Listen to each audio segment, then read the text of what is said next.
हई दुलारी माई से रवाली रहसू के तारी दिहली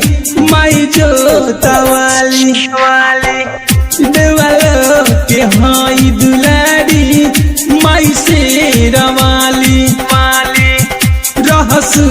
के तारी दिहली माई जोतवाली साथ लेके चलल बारे भैरो भैया घरे ही अइली मोरी मैया लहलह करे लागल जइया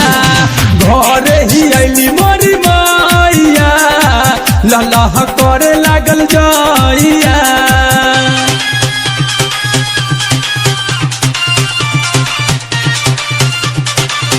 बोलो जय जय जय माँ जय माँ बोलो जय जय जय माँ जय माँ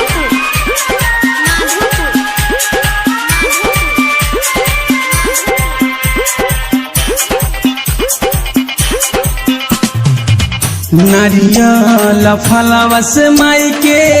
भोगवा लगाइब बभना के बेटावा से पाठ करवाइब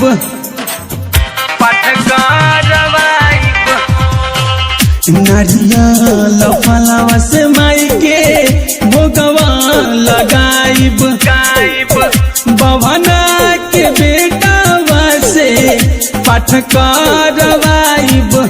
सारा दूर करिए दुखवा बलैया घर ही अइली मोरी मैया लहलह करे लागल जइया घर ही अइली मोरी मैया लहलह करे लागल जइया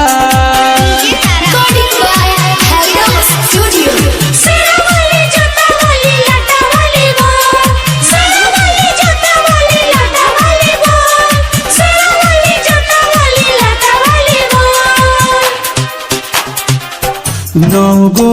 ही कनिया बोलाइब अंगना कुआरी खियाइब नौगो चुनरी लाके मैया जी के रूपवा सजाइब नौगो ही कनिया बोलाइब अंगना कुआरी खियाइब नौगो चुनरी लाके मैया जी के रूपवा सजाइब सोनू संजय पर तारे पैया घर ही अइली मोरी मैया लहलह करे लागल जइया घर ही अइली मोरी मैया